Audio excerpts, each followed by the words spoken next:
Students, आज का हमारा टॉपिक ऑफ डिस्कशन है adaptive immunity.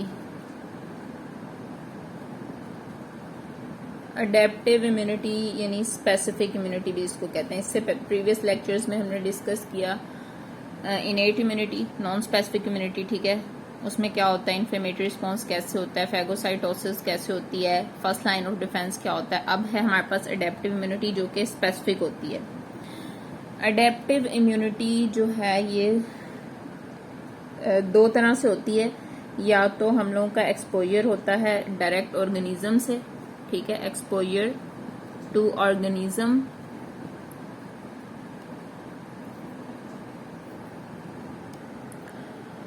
Exposure to organism होता है जिसको कहते हैं एक्टिव इम्यूनिटी। या फिर दूसरी होती है इसकी टाइप एडेप्टिव इम्यूनिटी की पैसिव इम्यूनिटी। पैसिव का मतलब है कि यानी प्री फॉर्म्ड एंटीबॉडीज हम अपनी बॉडी के अंदर इंजेक्ट करते हैं। प्री फॉर्म्ड एंटीबॉडीज जो हैं वो अपनी बॉडी को हम प्रोवाइड करते हैं जो किसी और होस्ट के अंदर बनी होती है, ठीक है। तो ये हो गई एडेप्टिव इम्यूनिटी की टू टाइप्स, एक्टिव इम्यूनिटी और passive immunity. First of all हम देखेंगे पैसिव इम्यूनिटी क्या होता है, यानी पैसिव एडेप्टिव इम्यूनिटी। तो जो पैसिव एडेप्टिव इम्यूनिटी है इसमें क्या होता है कि ये एक टेम्परेरी प्रोटेक्शन होती है अगेंस्ट आवर ऑर्गेनिज्म, यानी पहले से हम अपनी बॉडी को टेम्परेरी किसी ऑर्गेनिज्म के अगेंस्ट प्रोटेक्ट करते हैं, ठीक है। और ये किस तरह एक्वायर्ड होती है, by receiving serum containing preformed antibody from another person or animal, यानी किसी और होस्ट से लिया होता है हमने वो सीरम, ठीक है, जिसके अंदर जिस चीज से हम प्रोटेक्शन चाह रहे हैं उसके अगेंस्ट पहले से बनी हुई एंटीबॉडीज होती हैं, performed antibodies against any organism जिसके अगेंस्ट हम प्रोटेक्शन चाह रहे हैं। तो वो प्रीफॉर्म्ड एंटीबॉडीज जो है हम अपने अंदर इंजेक्ट करते हैं। इसके अलावा जो है पैसिव इम्यूनाइजेशन जो है ये नॉर्मली भी हो रही होती है इन the form of immunoglobulin IgG, जो कि प्लेसेंटा के थ्रू मदर से बेबी में पास कर रही होती है, या फिर आईजीए जो कि ब्रेस्ट मिल्क से मदर टू चाइल्ड पास कर रही होती है। ये जो प्रोटेक्शन होती है वेरी इंपॉर्टेंट होती है during the early days of life when the child has a reduced capacity to mount an active response, ठीक है। उस टाइम चाइल्ड के पास इतनी इम्यूनिटी नहीं होती, तो प्लेसेंटा से जो आईजीजी पास करती है और जो आईजीए पास करती है मदर मिल्क से, तो वो इम्यूनिटी इंपॉर्टेंट होती है। तो ये भी एक पैसिव इम्यूनिटी की एग्जांपल है, ठीक है। पैसिव इम्यूनिटी का इंपॉर्टेंट एडवांटेज ये है कि इसकी जो प्रोटेक्टिव एंटीबॉडीज हैं वो हमें इमीडिएटली प्रेजेंट होती हैं, यानी फौरन से अवेलेबल होती हैं। अगर हम किसी चीज के अगेंस्ट प्रोटेक्शन चाह रहे हैं तो हम जो है प्रीफॉर्म्ड एंटीबॉडीज इंजेक्ट कर लेते हैं अपनी बॉडी के अंदर, जबकि जो एक्टिव इम्यूनिटी है उसमें फ्यू डेज और फ्यू वीक्स लग जाते हैं, ठीक है, depending on whether it is a primary और सेकेंडरी रिस्पॉन्स। तो जो एक्टिव इम्यूनिटी है ना, जो हमने अडेप्टिव की दो टाइप पढ़ी है, उसमें जो एक्टिव है उसके दो रिस्पॉन्स होते हैं, प्राइमरी और सेकेंडरी। क्योंकि एक्टिव ने तो हमारी बॉडी में तब एक्टिव इम्यूनिटी ने एक्टिव होना है ऑर्गेनिज्म के आने के बाद जो हमारी बॉडी एंटीबॉडीज बनाएगी, वो होती है एक्टिव इम्यूनिटी। पैसिव इम्यूनिटी वो होती है जो हम अपनी बॉडी को प्रीफॉर्म्ड एंटीबॉडीज दे रहे हैं। लेकिन नेचुरल पैसिव इम्यूनिटी की एक टाइप है आईजीजी और आईजीए, जो कि मदर टू चाइल्ड पास करती हैं, ये ड्यू टू प्लेसेंटा से और ये ब्रेस्ट मिल्क में से। अभी तो हम देखते हैं पैसिव इम्यूनिटी, उसके बाद हम एक्टिव देखेंगे। एक्टिव इम्यूनिटी में प्राइमरी और सेकेंडरी रिस्पॉन्स क्या होता है वो देखेंगे। वो कह रहे हैं कि जो पैसिव इम्यूनिटी है उसकी इंपॉर्टेंट डिसएडवांटेजेस भी ये है कि जो एंटीबॉडी कंसंट्रेशन है वो बहुत जल्दी डिक्रीज होती है, decreases fairly rapidly as the proteins are degraded and so the protection usually last for only a month और टू। यानी अगर हमने प्रीफॉर्म्ड एंटीबॉडीज अपनी बॉडी के अंदर इंजेक्ट की है, पैसिव इम्यूनिटी ली है, ठीक है, तो वो एंटीबॉडीज जो है ना वो जल्दी डिस्ट्रॉय हो जाती हैं, डिस्ट्रॉयड क्विकली, क्योंकि वो हमने बाहर से ली होती हैं, ठीक है, क्योंकि प्रोटीन्स यूज हो जाती हैं।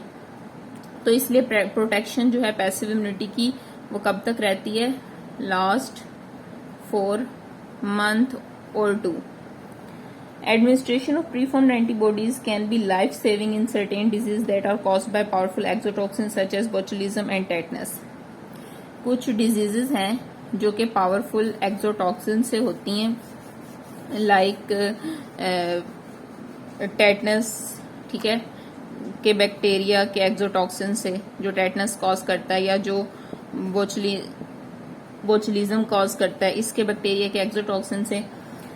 तो इनकी हम अगर प्रीफॉर्म्ड एंटीबॉडीज ले लें तो हम जो है अपने आप को सेफ रख सकते हैं, यानी हम अपने आप को बचा सकते हैं इन इन्फेक्शन से, क्योंकि ये जो पावरफुल एक्सोटॉक्सिन जो कि टेटनस और बोचुलिज्म कॉज करते हैं उसके अगेंस्ट प्रीफॉर्म एंटीबॉडीज मौजूद हैं और वो लाइफ सेविंग भी हैं।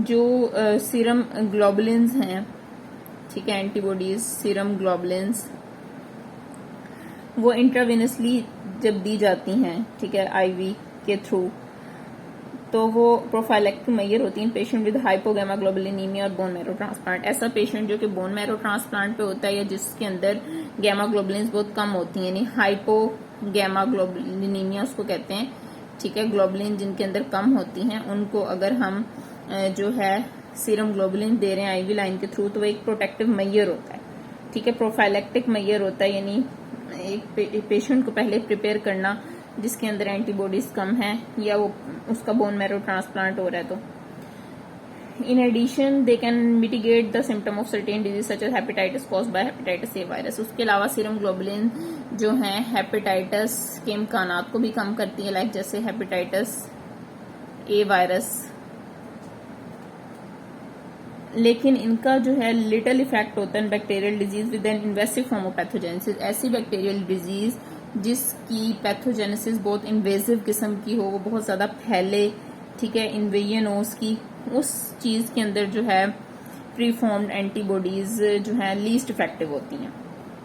अब नेक्स्ट है हमारे पास active immunity, active adaptive immunity, ठीक है, ये भी एक प्रोटेक्शन है। ये बेस्ड करती है on exposure to the organism in the form of over disease, subclinical infection. हमें जब कोई इन्फेक्शन होता है, डिजीज होती है, ठीक है, इन्फेक्शन हो जाता है विदाउट सिम्टम्स के बगैर, उसकी कोई अलामात नहीं होती, तो लेकिन हमारी बॉडी जो है, बॉडी का जो इम्यून सिस्टम है वो एंटीबॉडीज बनाना स्टार्ट कर देता है, ठीक है। या फिर और वैक्सीन, ठीक है, एक वैक्सीन के अगेंस्ट भी जो है ना हमारी बॉडी के अंदर जो है एक्टिव इम्यूनिटी स्टार्ट हो जाती है, यानी वैक्सीन है, ठीक है, उसके अंदर आपको पता है वैक्सीन, बैक्टीरियल वैक्सीन हम पढ़ेंगे, उसके अंदर कोई डेड टॉक्सॉइड यूज होता है, ठीक है, कोई एक्सोटॉक्सिन यूज होता है, लेकिन उसका वायरल पार्ट जो है वो निकाला हुआ होता है। तो वो वैक्सीन का बेसिकली ये मकसद होता है कि जब वैक्सीन लगाते हैं तो हमारी बॉडी को इम्यूनिटी मिलती है, हमारी बॉडी एंटीबॉडीज बनाना स्टार्ट कर देती है। तो इन रिस्पॉन्स टू वैक्सीन भी जो है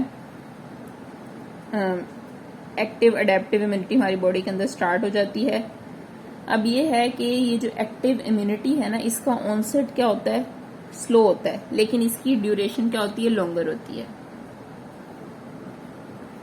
एक्टिव इम्यूनिटी, इसका ऑनसेट जो है स्लो है, यानी स्लोली स्टार्ट होती है, स्लो ऑनसेट, लेकिन इसकी ड्यूरेशन क्या है, लॉन्गर ड्यूरेशन, क्योंकि एंटीबॉडीज हमारी बॉडी बना रही है, ठीक है, against a disease, against an infection, यानी सब क्लिनिकल इन्फेक्शन, ऐसा इन्फेक्शन जो विदाउट सिम्टम हो, या फिर वैक्सीन के अगेंस्ट, ये लॉन्ग लास्टिंग होती है। जबकि पैसिव इम्यूनिटी जो है वो प्रीफॉर्म्ड एंटीबॉडीज यानी फौरन हम दे सकते हैं, लेकिन उसकी ड्यूरेशन बहुत ज्यादा नहीं होती। अब एक्टिव इम्यूनिटी में दो तरह के रिस्पॉन्स होते हैं, एक प्राइमरी और एक सेकेंडरी। प्राइमरी रिस्पॉन्स जो है उसको तकरीबन 7 से 10 दिन लगते हैं, 7 to 10 days for the antibody to become detectable, यानी अपनी हमारी बॉडी में एंटीबॉडी डिटेक्ट होने के लिए। एक इम्पोर्टेंट एडवांटेज एक्टिव इम्यूनिटी का ये है कि इसका एक सेकेंडरी रिस्पॉन्स भी होता है, वो होता है रैपिड रिस्पॉन्स। सेकेंडरी रिस्पॉन्स होता है रैपिड रिस्पॉन्स, इसको तकरीबन 3 days लगते हैं, ठीक है।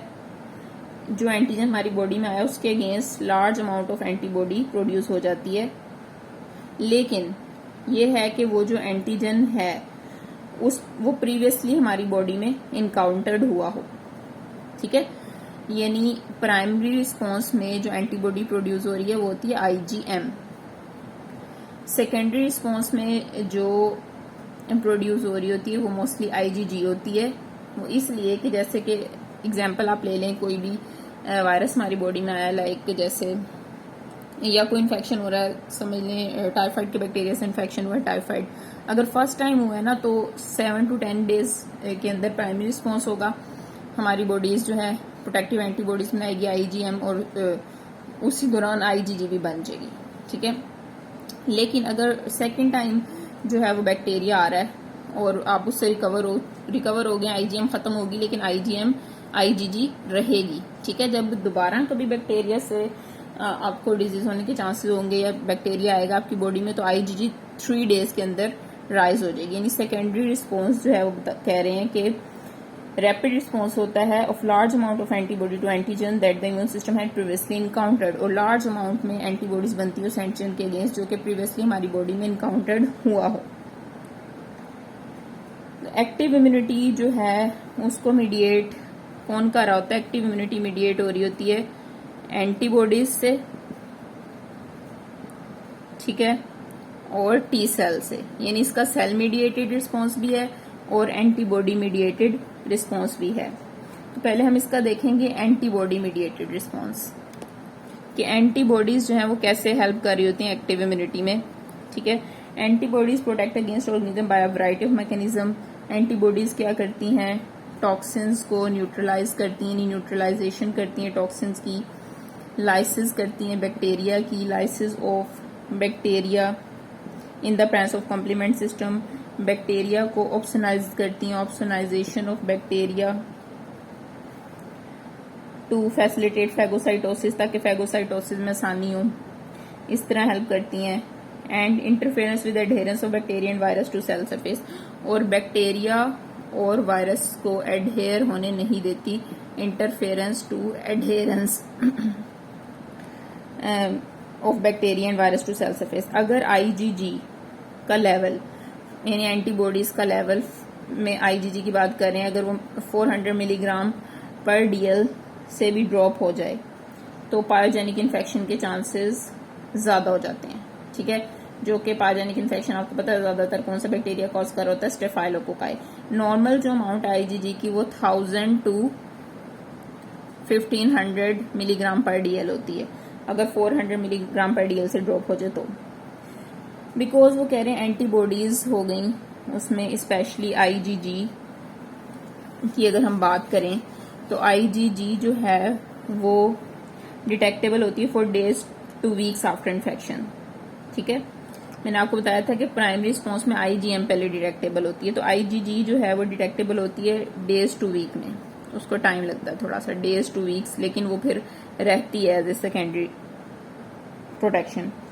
दे are thought not to play a major role in combatting the primary infection at the initial site of infection. तो हम कहते हैं कि IgG जो है ना वो उसके बारे में सोचा जाता है कि ये एक मेजर रोल नहीं प्ले कर रही प्राइमरी इन्फेक्शन में, इनिशियल साइट ऑफ इन्फेक्शन पे। लेकिन ये क्या है कि ये किस चीज को रोक रही है? हिमेटोजीनस स्प्रेड को रोक रही है, ब्लड में आगे इन्फेक्शन को स्प्रेड होने से रोक रही है, क्योंकि इसको थोड़ा टाइम लगता है बिल्डअप होने में, सेकेंडरी रिस्पॉन्स में ये बिल्डअप होती है, ठीक है।